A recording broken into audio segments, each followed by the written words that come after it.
Hello everyone, Jim from Big Robot here again with another update for Sir You're Being Hunted. I've got a few different things to talk about in this video, the first of which is the Fens biome. This is one of our promised biomes. You can see a large, marshy, swampy, waterlogged environment. Very atmospheric. I think we've got a really good grasp on this one. It's very kind of, a lot of stalker stuff going on in there. And I'm really pleased with the different environmental details and stuff that we've come up with. And just the overall ambience of it is really strong. I think it's as strong as the mountain biome that we showed previously. Now this is going to go out next week to the closed test. That's about 900 people from the Kickstarter, the 900 people who paid for early access. They're currently hunting bugs and making suggestions and basically helping us get this environment and all the others and the rest of the game through to a state where we're really happy with it. Now you can see there's a whole bunch more environmental details going into the Fens, lots of stuff you haven't seen in the videos before, and certainly stuff that the testers haven't seen in the game before.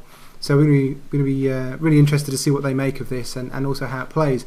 We think it plays quite a lot differently to the other two biomes, and partly because it's such flat country.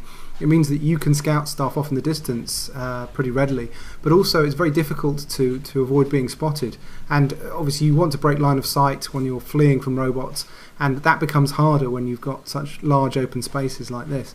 So there's a lot of being very cautious and using the landscape to your advantage, using the scenery to your advantage, and also avoiding these things, the sentry balloons.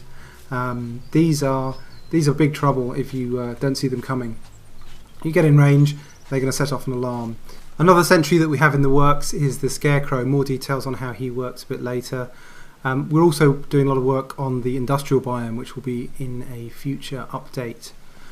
The roadmap for the game is starting to take shape as well, and that's going to include a whole bunch of updates that are going to come after a general alpha release. So we're going to make it available to anyone who pre-orders, and we're going to make it available to everyone who backed the Kickstarter, not just the higher tiers at that point. The date you need to get excited about is the 19th of August. That's what we're aiming for, and we seem on target. At that point we're going to be shipping this biome, the rural biome, and of course the mountain region, which you've seen in a previous video. From there we will go on and complete the game with customization updates, hunting gathering, the castle biome that we promised, and the rest of the NPCs, which we're enormously excited about. If you'd like to support us with a pre-order, then the address for that is bigrobot.com. Cheers!